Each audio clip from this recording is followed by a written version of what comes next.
Adelante. Bien, muchachos, ¿cómo están? El examen, bueno, la próxima semana se va a aplicar el examen final del laboratorio. Ese examen consiste de varias preguntas sobre los diferentes temas que se han visto en el curso durante todo este rato. El examen se va a aplicar el sábado 26 de 9 de la mañana en adelante a través del aula virtual. Y bueno, me imagino que han venido trabajando en parejas, no sé, Diego, sí, ¿verdad? Sí, están en parejas. Solo creo que tengo un caso de una muchacha en el grupo de la noche que está solita, pero Ok, entonces tenemos la opción de que ella lo haga también sola. ok. Bien, en los que han venido trabajando entonces en parejas pueden realizar el examen en parejas. Pasa lo siguiente con el examen. El examen está hecho de una forma en que a cada estudiante a la hora de ingresar al aula virtual se le va a generar el examen de forma aleatoria. Entonces, si por ejemplo Diego y yo somos parte de la misma pareja y los dos nos conectamos al aula virtual, puede ser que el examen que le aparezca a Diego sea diferente del mío. Por lo que para trabajar en parejas, solo uno de los dos va a realizar el examen y se va a conectar con el otro compañero. Si alguno de ustedes, por alguna razón, debido, no sé, voy a hablar así francamente, debido a que tal vez yo he estado trabajando con Diego y tal vez me doy cuenta de que la relación que llevamos de trabajo no es buena o que tal vez Diego hace todo el trabajo y yo no lo hago, entonces Diego quiere decirle al profesor, profe, la verdad que yo prefiero hacerlo de forma individual, está bien también, lo pueden hacer de forma individual, ¿verdad? Entonces, si ustedes quieren mantener la pareja, perfecto. Si lo quieren hacer de forma individual, perfecto. Lo que el profesor se va a dar cuenta de eso de forma de que va a ver que solamente uno de los dos miembros de la pareja presentó el examen. Si ve que los dos presentaron el examen, pues se calificará de forma por aparte. Puesto que el examen se va a realizar el sábado 6, las notas serán entregadas al final de la semana siguiente, ¿verdad? No sé si hay alguna consulta al respecto. Disculpe, una pregunta. ¿El examen a qué hora era? ¿Del sábado? De 9 de la mañana en adelante va a haber una ventana de tiempo, aún no la hemos definido, pero el examen puede llegar a tener una duración de 3 horas y media a 4, que es más o menos lo que duran los laboratorios.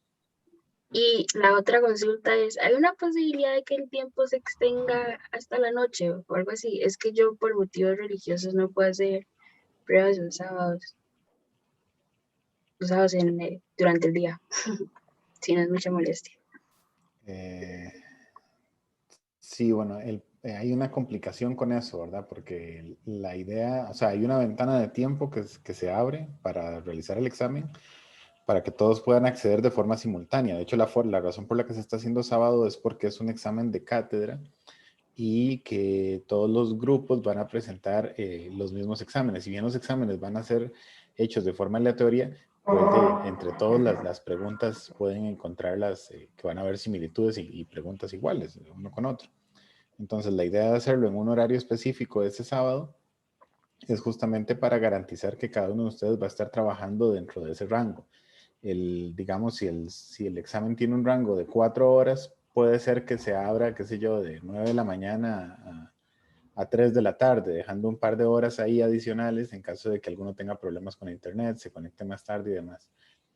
Pero en este momento no te podría decir que extenderlo hasta la noche, debido a eso, ¿verdad? Sí es una dificultad, la verdad que no me habían presentado antes hasta ahora, ¿verdad? La verdad que no tengo una respuesta directa, tendría que consultarlo, porque digamos, sé que hay muchos cursos que aplican exámenes los sábados, ¿verdad? No sé cómo, no sé si vos has tenido esa experiencia, los Sí, la cursos. verdad es que desde que empecé, pero digamos, lo que me ha pasado es que o me toca hacerlo sola, digamos, un examen aparte, o si no me dan, digamos, abren el tiempo hasta la noche, entonces lo haría en la noche, cualquiera de los dos, no sé, Sí, de dicha, perdone, la más que me pregunta es, hacen. ¿usted en la noche a qué hora, a partir de qué horas que puede hacer el examen? A partir del atardecer, usualmente es a las 6, usualmente, pero Ujú. cuando atardece. Ya. Pues, David, no sé, ¿qué le parece si mejor, bueno, no sé, usted me dice. Vamos a ver qué se puede hacer, digamos. En el peor de los casos, o sea, vos, si se decidiera que queda de 9 a 1, del todo no la aplicarías, ¿es así? Exacto. Ok. Eh, en ese caso, pues voy a discutirlo con las autoridades a ver cuál sería el proceso. Seguramente se te tendría que aplicar un examen diferente. Eh, Ok, ¿Verdad? No está bien. sé si tienes tu compañero o compañera, pues en esa circunstancia, tendrá que trabajar individual o tal vez aplicarlo. Bueno, no, es que en este grupo no hay ningún otro impar, ¿verdad? Creo que no, Creo David. que no. Ok. Bueno, si tu compañero o compañera es algo que vamos a decidir también el próximo martes, que tenemos una reunión, porque hay un par de grupos que tienen personas impares. De hecho, si hubiese una tercera persona impar, esta situación permitiría que podamos permitir las parejas entre grupos y compartir esa nota, ya que es un examen de cátedra. Eh, pero habría que analizarlo. No sé quién es tu pareja. Brandon se llama. No sé si Brandon, está ¿estás aquí. presente? No, parece que no. ¿Cuántas ausencias lleva Brandon? No, es decir, siempre se conecta. Ah, bueno. Hoy de casualidad no lo veo aquí. No sé si es que le cogió tarde pero él siempre está presente. Creo que no tiene internet ahorita, me parece. Ok. Ok, ok. Sí, y otra sería que el muchacho haga el examen, pero es que no, ¿verdad? No, tienen que estar los dos, ¿verdad? No, el muchacho puede hacer el examen de forma individual. Lo otro es eso, que si acordamos que pueden haber grupos de parejas interclase, por decirlo así, Ah, entonces que el muchacho haga pareja con otro miembro que esté sonto, digamos, que no tenga pareja, ¿verdad? Este, esa sería una opción. En el caso tuyo, pues dicen, vamos a valorarlo pareciera ser, ¿verdad? Que lo que va a pasar es eso, que va a haber un examen diferente. Ok, está bien. Bueno, gracias. Bueno, con gusto. ok. Bien. Para el laboratorio de hoy, el laboratorio es un circuito RLC, ¿verdad? Entonces, Diego, si me das permiso de compartir pantalla. Sí, claro, a eso voy. Ya está, David, ya tiene el permiso. Gracias. Vamos a ver. Eh, Imagino que ya, bueno, no sé si usualmente, Diego, haces alguna introducción de la teoría. Pues sí, yo siempre les doy algo de teoría, pero en el caso de, bueno, como está usted hoy, pues si usted gusta, empieza, digamos, usted diciendo lo más importante, ¿verdad? Ok, ¿Verdad? voy a compartir ahí rápidamente pizarra. Eh, a ver, un segundito. Bien. Hasta ahora nosotros habíamos venido trabajando con circuitos de la forma que generan un potencial que va cambiando en forma cuadrada, ¿verdad? Si se acuerdan de los gráficos que hemos hecho hasta ahora, tenían una forma así, donde esto es el voltaje en el eje Y, ¿verdad? Y acá tenemos el tiempo. Ok. Esto lo que nos decía es que durante cierto tiempo el voltaje era cero y luego se activaba un voltaje inicial y luego vuelve a caer a cero y en ese plan iba. Y esto nos permitía crear las curvas de carga y descarga de los circuitos que hemos visto hasta ahora. Ahí está hablando. Ok. Bueno, ahorita que terminemos hablamos con Brandon a ver qué Ujú. opinión tiene. En este caso, ahora nosotros vamos a tener una fuente, ¿verdad? Esa fuente va a ser una fuente de corriente alterna que va a estar conectado a tres dispositivos. Va a estar conectado a un capacitor, va a estar conectado a un inductor o bobina y va a estar conectado a una resistencia. ¿Ok? Esta fuente que tenemos acá ya no va a ser una fuente cuadrada, sino que va a ser más parecido al tipo de fuente que ustedes tienen en sus casas, es decir, a los tomacorrientes que ustedes tienen en sus casas, que son fuentes que tienen una frecuencia y una función sinoidal. ¿Okay? Una función sinusoidal, que en este caso es una función seno. Entonces, ahora vamos a ver cómo en el sandbox, en el simulador, escogemos para poner este tipo de función. Aquí va a haber datos importantes. El laboratorio, por ejemplo, pide encontrar el voltaje pico-pico. ¿Qué significa el voltaje pico-pico? Por ejemplo, digamos que el voltaje sea el que nos pide el laboratorio, 2 voltios.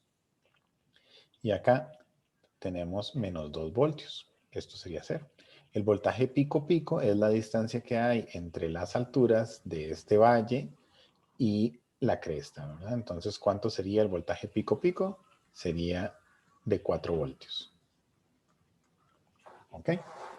Entonces, para que sepan que esos son los valores que luego van a tener que apuntar.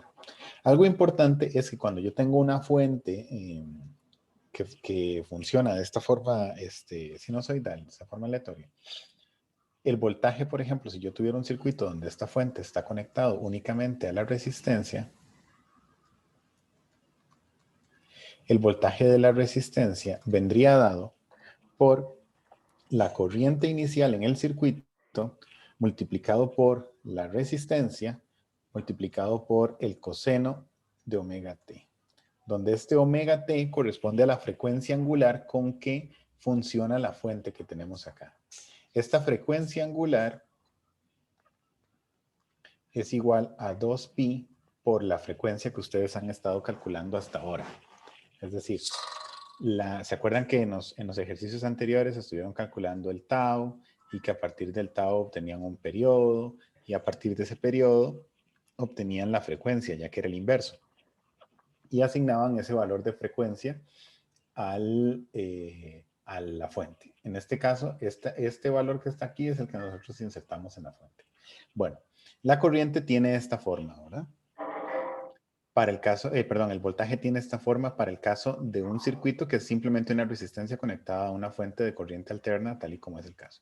Si, por ejemplo, tuviéramos ese circuito conectado a un inductor,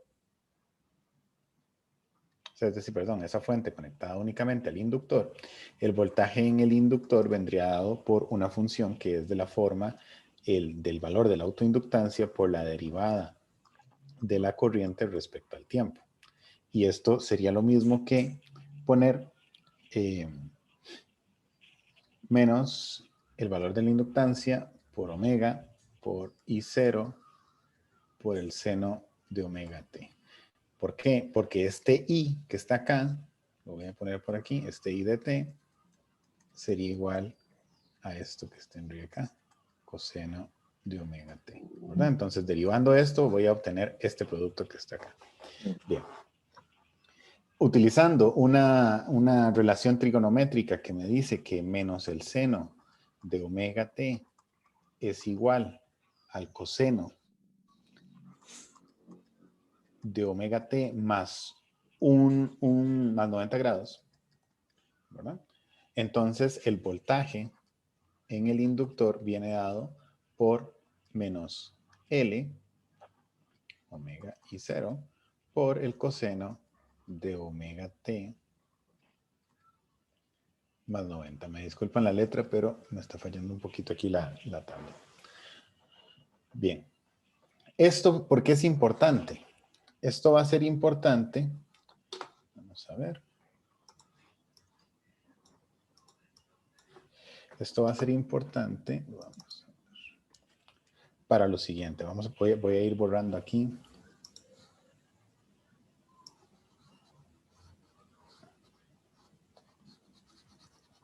Se me olvidó que esta pizarra no me dejaba moverme hacia los lados. Vamos a ver. Vamos a ir anotando lo importante por acá. Entonces, vamos a tener que entonces el voltaje en la resistencia es I0 R coseno de omega t. El voltaje en el inductor entonces vendría como menos L omega I0 coseno de omega t más 90. ¿Verdad? Y lo otro que nos falta por revisar es lo que sería el voltaje en un capacitor cuando tenemos esa misma condición. Voy a borrar todo esto que tengo aquí.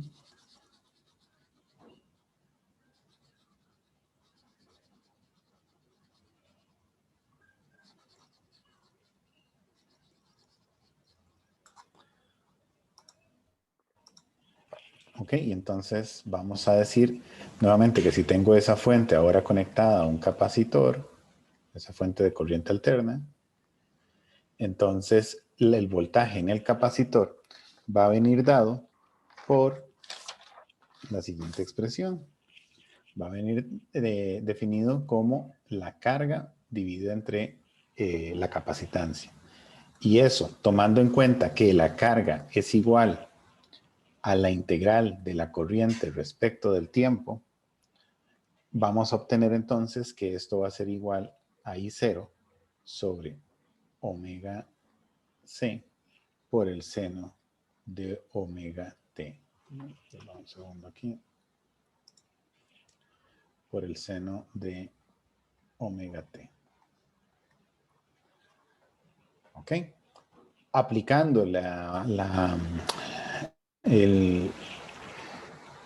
identidad trigonométrica que me dice que el seno de omega T lo puedo interpretar como el coseno de omega T menos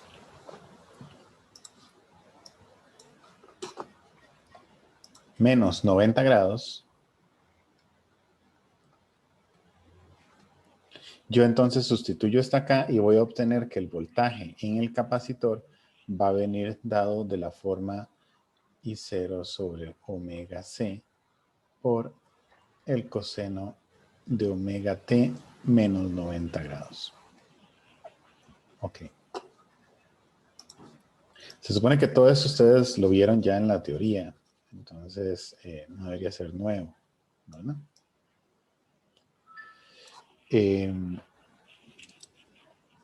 Vamos a ver.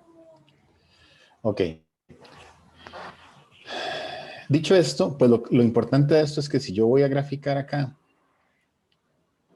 tengo voltajes y tengo tiempo. Y entonces digo, bueno, resulta que, vamos a ver, que vamos a poner aquí en negro el voltaje, no, vamos a cambiar los colores aquí. Vamos a poner aquí en rojo una función que va a ser, por ejemplo, el voltaje de la resistencia. Que va a ir de esta forma, más o menos.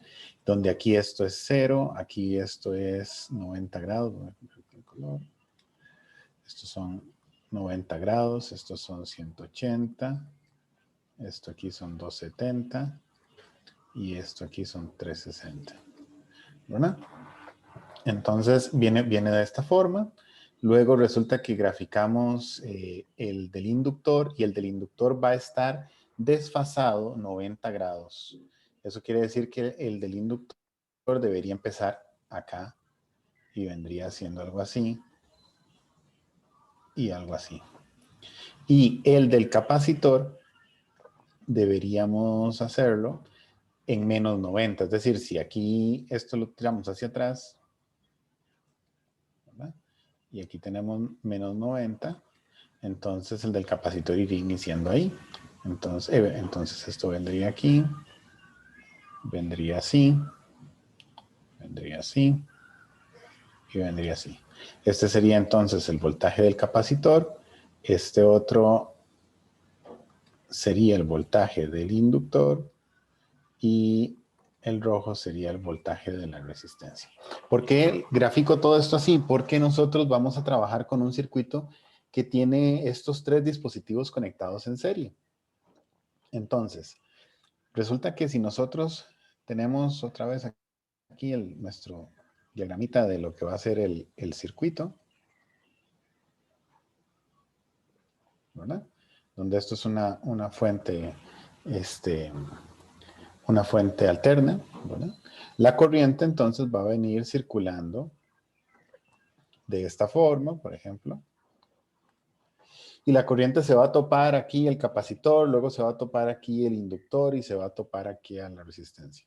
Pero resulta que en este sistema entonces el voltaje se va a distribuir entre estos tres dispositivos de la forma en que se ven las ondas. Entonces, y eso va a depender mucho de la frecuencia, porque vean que el voltaje en el capacitor y el voltaje en el inductor dependen de la frecuencia. ¿Ok? Para terminar de comprender esto, antes tenemos que entender que en un sistema como este, la corriente lo que ve no es esto que está acá. La corriente no ve que hay un capacitor y no ve que hay un inductor y que hay una resistencia. La corriente lo que ve es que aquí hay un dispositivo, aquí hay otro dispositivo, aquí hay otro dispositivo, y cada uno de esos dispositivos le ofrece una cierta resistencia a que la corriente pase por ahí. En el caso del resistor, la resistencia es la resistencia que conocemos como tal, pero en el caso del inductor y del capacitor y del inductor, esa resistencia se llama reactancia, ¿ok? Y se denota por la letra X. ¿Ok? Esta reactancia es una especie, entre comillas, de resistencia que ofrece cada uno de estos dispositivos. Resulta que la reactancia del inductor viene definida, vamos a ponerla aquí a un ladito. La reactancia del inductor viene definida como el producto de la autoinductancia por la frecuencia. Y la reactancia del capacitor viene definido como 1 entre la capacitancia por la frecuencia. ¿Ok? Otra cosa importante es que si yo este sistema resulta que lo considero como un solo dispositivo, es decir, el circuito lo considero como un único dispositivo, donde aquí yo tengo mi fuente de corriente alterna, la resistencia o la resistividad que ofrece este circuito a que pase la corriente que está siendo estimulada por la fuente que tenemos ahí se le llama impedancia. ¿Ok? Por ejemplo, en sus casas, cuando ustedes conectan una radio, un televisor, la cocina, la refri, lo que sea, cualquier dispositivo electrónico, la computadora con la que me están viendo en este momento, o teléfono celular o tablet, ese dispositivo, al conectarlo a la casa, en sí va a ofrecer una impedancia general a que pase la corriente a través de él. ¿Ok? Esa impedancia, al igual que las reactancias, se dan en unidades de ohmios. Todo esto se da en ohmios, ¿verdad? Esto, si graficamos, si hacemos un gráfico donde tenemos por acá la resistencia que corresponde a la parte real de esa impedancia y las reactancias que pueden ser escritas de esta forma en un eje que corresponde a coordenadas imaginarias. Aquí yo estoy ya hablando de números complejos, no voy a profundizar en eso en absoluto, simplemente es para que se comprenda. Resulta que la impedancia la voy a obtener a partir del producto, a partir de los vectores que se forman de las reactancias y la resistencia. Por ejemplo, siguiendo los colores que veníamos trabajando, imagínense que tenemos un valor vectorial de una resistencia aquí R. Y tenemos ahora el de la impedancia, la reactancia del inductor, que digamos sea este valor de aquí. Esto le llamamos XL. Y del otro lado, hacia el eje, hacia la parte negativa de ese eje imaginario, tendríamos el valor de la capacitancia, que vendría a ser el valor de la reactancia de capacitancia. Imaginemos este de aquí así. Entonces, si nosotros hacemos una suma vectorial de eso, vamos a obtener un vector que va a tener la siguiente forma, que va a salir más o menos así, donde la diferencia que hay de aquí a esa altura es justamente lo que se le está restando este valor de XC de acá. Y entonces nos crea un vector resultante acá, ¿verdad? Este vector de acá va a ser la impedancia y este de acá va a ser XL menos XC. ¿Ok? En este caso, simplemente aplicando Pitágoras, nos damos cuenta que podemos estimar la impedancia a partir de decir que es igual a la raíz de R cuadrado más la impedancia del inductor menos, la reactancia del inductor menos la reactancia del capacitor. Y esto nos da entonces el valor de impedancia. Así se obtiene, ¿verdad? ¿Por qué es importante esto? Bueno, porque lo vamos a necesitar en este circuito. Al estar los tres circuitos conectados, tenemos que interpretarlo de esa manera. ¿Hasta aquí alguna pregunta?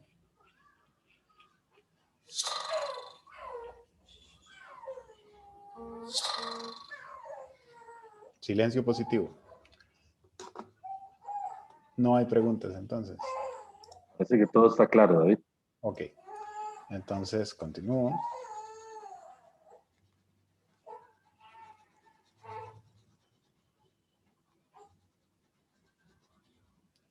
Bien. Entonces, ¿qué pasa? Pasa lo siguiente. Yo ahora entonces voy a tener un circuito, como se menciona al inicio, que voy a tener esa fuente. Voy a venir aquí entonces con el capacitor, con el inductor y, perdón, aquí con la resistencia, ¿verdad? Y desde un punto de vista, yo puedo ver que ese dispositivo es simplemente un dispositivo que yo estoy conectándole a una fuente, ¿verdad? Que con un valor de impedancia. Entonces, teniendo esto que está acá, yo puedo aplicar la ley de Ohm y decir que el voltaje de la fuente es igual a la corriente por el valor de impedancia, porque esta impedancia viene a sustituirme la resistencia que tengo ahí. Esto implica entonces que la corriente yo la puedo expresar como el voltaje inicial, ¿verdad? Dividido entre la impedancia. ¿Ok? Ahora, esto se aplica para este dispositivo de aquí. Voy a escribirlo aquí mejor en chiquitito y borro ahí. ¿Verdad? Esto se aplica para este sistema. Cuando yo quiero ya conocer ahora sí qué está pasando con cada uno de los dispositivos dentro, pues entonces desarmo el circuito para que se vea cómo lo dibujé al inicio. Es decir, para pasar de nuevo a esto, donde tengo aquí la inductancia, capacitancia, resistencia, sus respectivas reactancias, ¿verdad? Y entonces ahora lo que me interesa a mí y lo que nos va a interesar en este laboratorio es simplemente el voltaje sobre la resistencia. El voltaje en la resistencia, ¿cómo lo voy a obtener? ¿Cómo obtengo yo un voltaje en una resistencia? Si conozco la corriente en el circuito.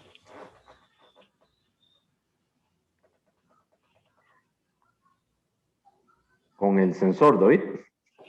Con el sensor, sí, voy a colocar el sensor aquí, ¿verdad? Pero me refiero a qué ecuación matemática me va a permitir a mí encontrar el valor del voltaje en la resistencia si yo conozco la resistencia y la corriente que la están atravesando. La ley de Ohm. La ley de Ohm, I por R. Exactamente, entonces voy a tener aquí I por R. Pero ¿quién es I? I ya la tengo definida a partir de esto que tengo aquí, que a partir del voltaje inicial en la impedancia. Entonces esto sería lo mismo que poner aquí voltaje inicial por la resistencia dividido entre la impedancia. Ahora, ¿quién es la impedancia?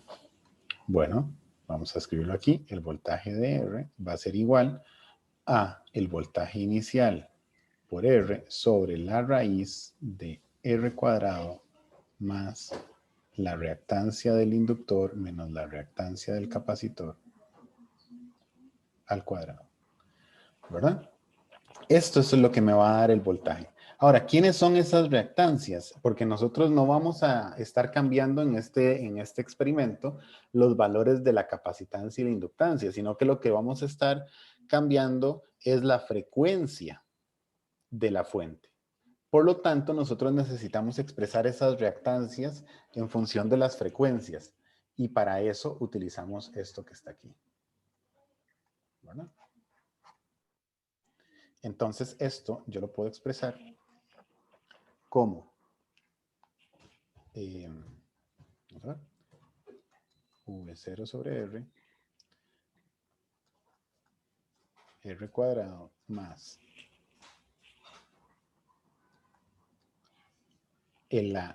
sustituyo primero la reactancia del inductor, que sería la autoinductancia por la frecuencia, menos el inverso de la capacitancia por la frecuencia angular. Todo esto al cuadrado. Y voy a borrar este pedacito que teníamos acá para que no nos estorbe. Ok. Ese va a ser el voltaje de la resistencia. Y como ven, el voltaje en la resistencia va a depender del valor de la frecuencia. Recordemos, otra fórmula importante que tenemos que tener por ahí, que lo habíamos apuntado al inicio, la voy a dejar aquí arriba, es que la frecuencia, bueno, voy a borrarlo aquí. La frecuencia de la fuente es igual a 2pi dividido entre la frecuencia angular. No, perdón, estoy cometiendo yo un error. Ah, Es al revés. Es la frecuencia angular dividido entre 2pi. entonces, ¿Ok? Bien, entonces, ojo que al modificar la frecuencia, modifico la frecuencia angular y la frecuencia angular está aquí presente en la determinación del valor de la resistencia. Entonces, eso es lo que vamos a estar haciendo. Vamos a estar modificando el valor del voltaje en la resistencia al ir modificando la frecuencia. Pero resulta que hay un caso especial. Un caso donde, donde el valor en la resistencia se vuelve máximo. ¿Cuándo ocurre eso? ¿Cuándo el valor del voltaje en la resistencia se vuelve máximo? Cuando ese valor pueda tener un valor igual a V0. V0 es el máximo valor de voltaje que podemos igualar, que sería el de la fuente, ¿verdad? ¿Cuándo eso va a ocurrir?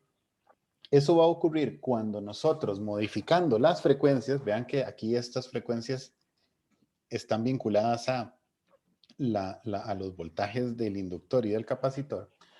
Al modificar esas frecuencias, vamos a ver, nosotros lo que vamos a hacer es literalmente mover estas curvas de forma que se ajusten o se desajusten, ¿verdad? De izquierda a derecha, ¿verdad? Eso es lo que vamos a estar haciendo al modificar las frecuencias. Entonces vamos a estar moviendo la curva y vamos a estar moviendo esta otra, ¿ok? Va a haber una frecuencia específica para la cual estas frecuencias van a verse como se ven en este momento. Es decir, que la onda que está aquí, vamos a subrayarlo aquí,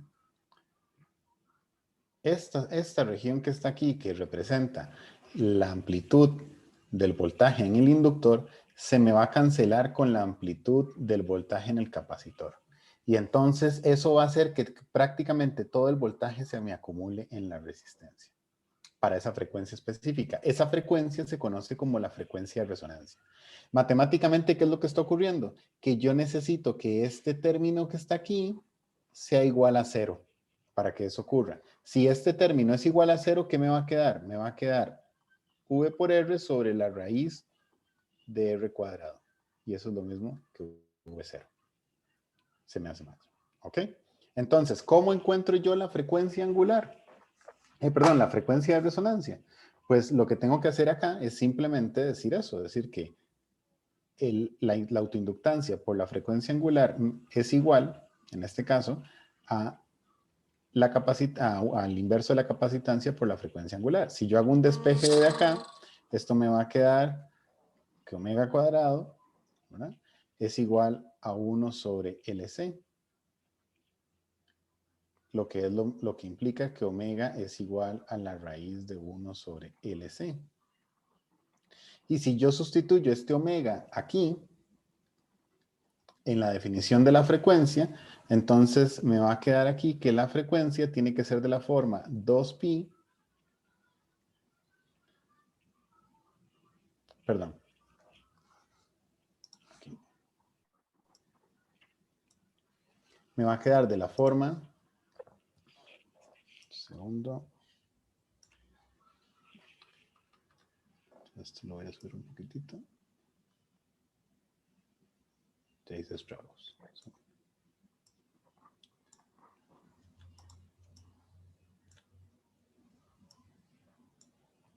La frecuencia entonces me va a quedar de la forma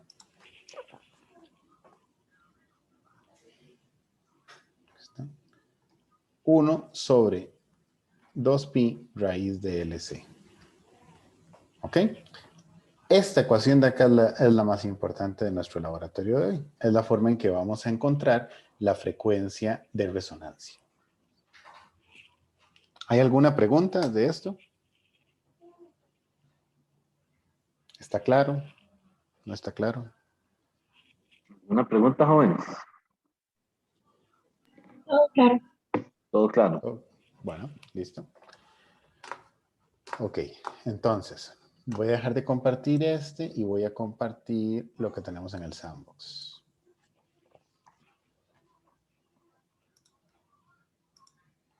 Ok, ahora sí. ¿Qué pasa entonces? Un segundito, disculpen.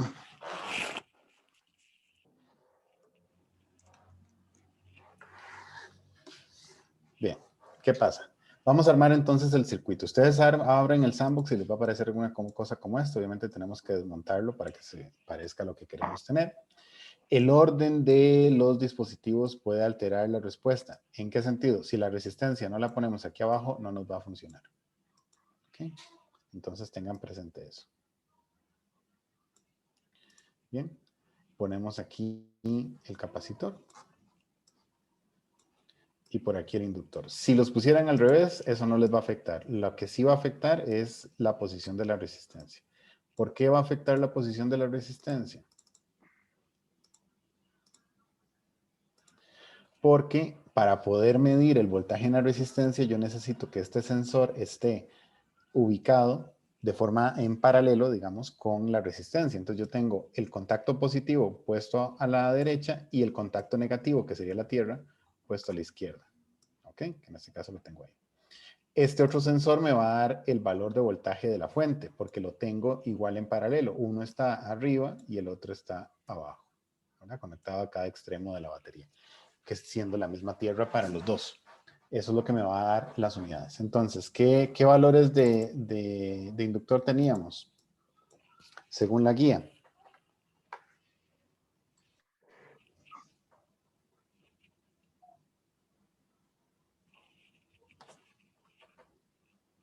Si alguno me puede ayudar porque no me acuerdo.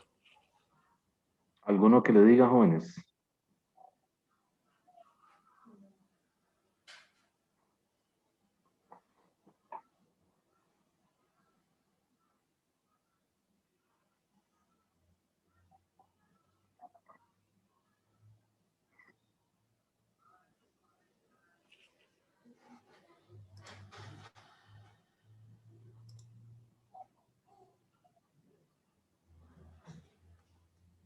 Aquí, ahí la tengo en el...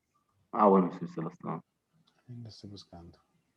Ya que estos muchachos son, por lo que veo, muy cooperativos. Vamos a ver. Tenemos entonces 100 milihenries, ¿verdad? Tenemos aquí 0.1, si no me equivoco, déjame ver, son 0.1 microfaradios. Y tenemos aquí 680 ohmios. Muy bien. Ok. En cuanto a la fuente, ¿qué es lo que tenemos que hacer? La fuente simplemente vamos a conectar acá que tenga una forma de seno para que nos dé esa función sinusoidal, ¿verdad? De una fuente de corriente alterna. Y en el valor de amplitud es el valor que va a tener el valor más alto, digamos, de cada uno de los puntos, es decir, de cada uno de los picos. No es el valor pico a pico, es el valor de cada uno de los picos. Por ejemplo, le vamos a poner aquí 2. Y la frecuencia, vamos a empezar con 60 Hz, según dice en la guía. Luego van a tener que pasar a 100 y luego ir subiendo de 100 en 100 hasta que encuentren, hasta acercarse al valor de la frecuencia de resonancia, que eso ustedes la pueden calcular y saben dónde más o menos va a estar ubicada. La idea es que teóricamente les va a dar algo y ustedes experimentalmente van a tratar de aproximarlo. ¿Y cuándo entonces, cómo saben cuándo están en la frecuencia de resonancia? Cuando el valor de el voltaje de la resistencia sea igual al valor de la fuente. Ahí en ese punto es que ustedes están en una frecuencia de resonancia. David, perdone, disculpe, la amplitud ahí que usted puso 2, esa es, no, es decir, el 4 que es, digamos, la distancia de cresta a valle, esa nunca se usa. Esa no va a cambiar en absoluto, esa se va a mantener fija porque va a ser la de la fuente, lo único que vamos a modificar es la frecuencia. Ah, ok. Ok. Lo siguiente, bueno, vamos aquí, tenemos que utilizar el análisis transitorio y tenemos que designar el tiempo. ¿Cuál es el tiempo que tenemos que poner ahí? Bueno, la recomendación es que se pongan por lo menos 5 veces el periodo. ¿Y cómo sé cuánto es el periodo? Bueno, ustedes están poniendo la frecuencia. Deberían poder calcular el periodo, ¿cierto? Sería 1/60. Correcto. 1/60. Si hago eso me da 1.667 por 10 a la menos 2. Ujú. Y eso lo multiplico por 5 y entonces me da... 8.33 por 10 a la menos 2. Ok, gracias. Ahí tenemos 8.33. Hago esto y voy a obtener esto que está aquí, donde el color verde representa la onda, ¿verdad? De la fuente de corriente alterna y la roja representa el voltaje en la resistencia. Pongan atención que en este caso no están en fase. ¿Qué significa que no están en fase? Que los picos y los valles no coinciden. De hecho, se empieza en 60 porque justamente aquí están totalmente fuera de fase. Vean que donde están los picos de la onda roja están ubicadas casi que donde están los ceros de la onda verde. ¿Verdad? Están completamente desfasados. A medida que ustedes se van aproximando al valor de la frecuencia de resonancia, esas ondas se van a aproximar unas a otras a estar en fase. ¿Verdad?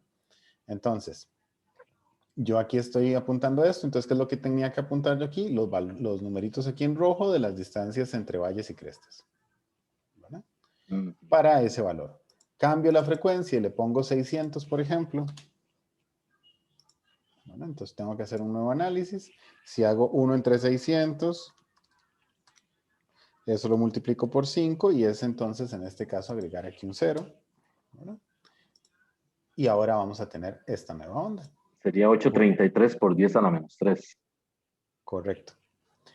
Ahora vamos a tener esta nueva onda que nuevamente aquí, vean que ya no está exactamente en el punto 0 del verde, sino que está un poquito más corrido, ¿verdad?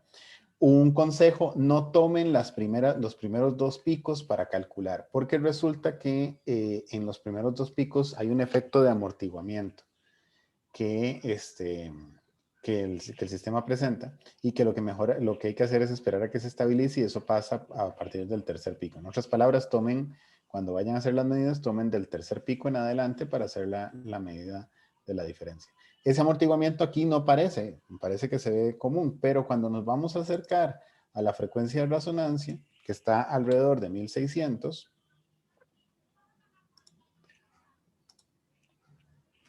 entonces tengo 1/1600. No es exactamente ese valor, ustedes lo tienen que buscar, pero estoy redondeando.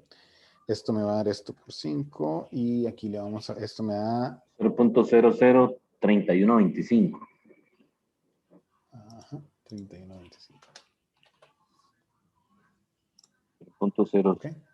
Vean que en este caso, la onda roja y la onda verde están encimadas. Vean que aquí, en estos primeros puntos, hay un amortiguamiento, no coincide, pero ya después de eso ya se ven completamente encimadas una con la otra. ¿Verdad? Entonces, pues busquen ustedes esos valores. Y lo que les pide la guía David, es, ¿sí? perdón, ¿puedes volver a ponerlo el trans? Que yo creo que dejaste el 8 y no sé si va a afectar. Ah, sí, ahí está el 8, tiene razón. Era 0.003125. Ah, perdón. 31.25. Ahí está. En este caso sí, que tengamos unos 5 periodos. Creo que he dejado más. Bueno, aquí se ve que este segundo punto todavía no coincide, ¿ven? Lo que les decía de los 2 primeros picos. Y acá ya sí hay una mejor coincidencia. David, una pregunta, Sí. disculpe. Los valores de frecuencia, por ejemplo, usted parte de 60. Sí. Luego, es decir, ¿qué Luego va? a 100, 200, 300, de 100 en 100 hasta acercarse al valor de la frecuencia de resonancia. Cuando ya están cerca del valor de la frecuencia de resonancia, entonces la idea no es que busquen, no es que sigan buscando, sino que en ese caso empiezo con un tanteo. Digamos que yo les dije ahí 1600, pero tal vez 1600 tomo el dato, no necesariamente lo apunto directamente en la tabla, sino que apunto el dato y ahora pruebo, no sé, 1590. ¿Verdad? Entonces hago la prueba para ver qué me está dando ahí y cómo andan los valores, si se acercan más o menos. Porque vean que si yo me pongo aquí en el medio, vean que el de arriba dice 1.997, el verde, y el rojo dice 1.951. Están cerca, pero tal vez podrían estar aún más cerca. Entonces, después de 60, que prueben con 100. Después de 60 van de fijo a 100 y de 100 van subiendo de 100 en 100 hasta alrededor de llegar a los 1500. Ok. Cuando llegan a 1500, ahora sí, vayan y busquen la frecuencia de resonancia, que esa la calculan teóricamente y también la apuntan. Hay un espacio en la guía, acá en la guía, apuntan las resistencias, viene aquí apuntar el valor de la frecuencia de resonancia teórica y aquí tenemos que apuntar la experimental. Esa experimental es la que ustedes van a encontrar a punta de tanteo, de ubicar cuál puede ser la mejor y calculan su porcentaje de error. Ahora vienen y van a hacer, empiezan aquí con 60, 100, 200, 300 y van apuntando los valores pico a pico. Cuando llegan a 1500, acto seguido apuntan el valor de la frecuencia de resonancia que consideraron ya encontrar como esa es, la experimental, apuntan el valor pico a pico, no necesariamente les va a dar 4, ¿verdad? Puede ser que siempre va a haber un errorcito. Entonces, tranquilos ahí, ¿verdad? Nada más aproximen lo mejor que puedan. Y luego siguen otra vez, regresan de 100 en 100, tomando un poco más de valores más arriba del valor de la frecuencia de resonancia, para que luego en el análisis ustedes grafiquen y vean lo que está ocurriendo. ¿Estamos de acuerdo? Ok. ¿Tienen alguna pregunta, jóvenes? ¿Alguna duda?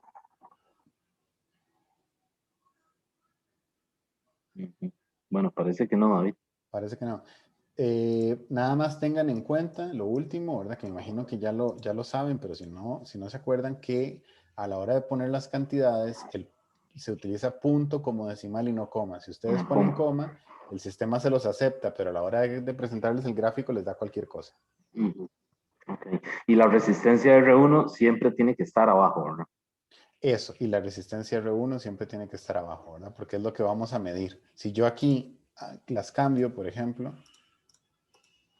y pongo esta otra acá, el circuito en sí va a seguir siendo igual, pero lo que pasa es que ya no vamos a estar midiendo el voltaje en el inductor, sino que vamos a estar midiendo el voltaje en el capacitor. Ok. ¿Okay? Está bien. ¿Está bien? Sí.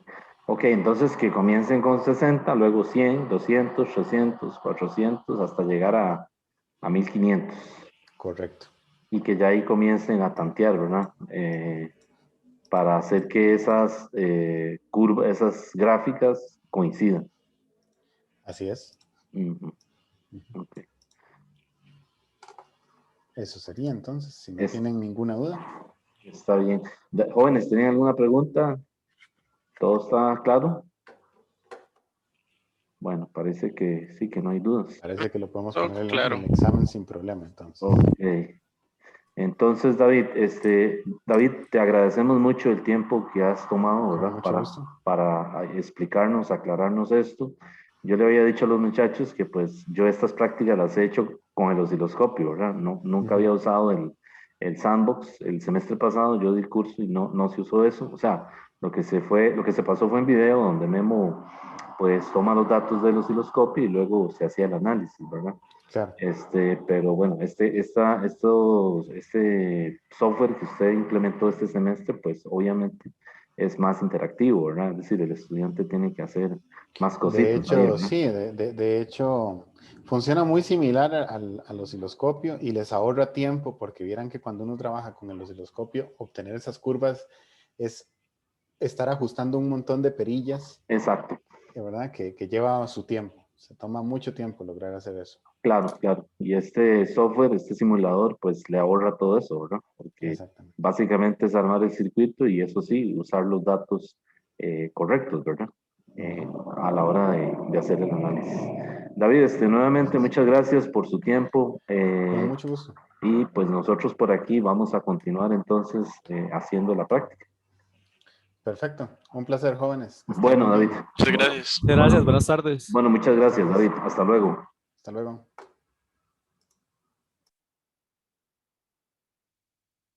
Bueno, jóvenes, entonces la idea ahora es que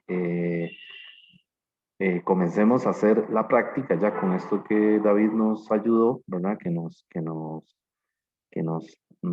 orientó, ¿verdad? Voy a compartir con ustedes la guía solamente para tener la mano, para aclarar cualquier duda que haya, pero si ustedes gustan, empiezan, ¿verdad? De una vez a poner la data, ¿verdad?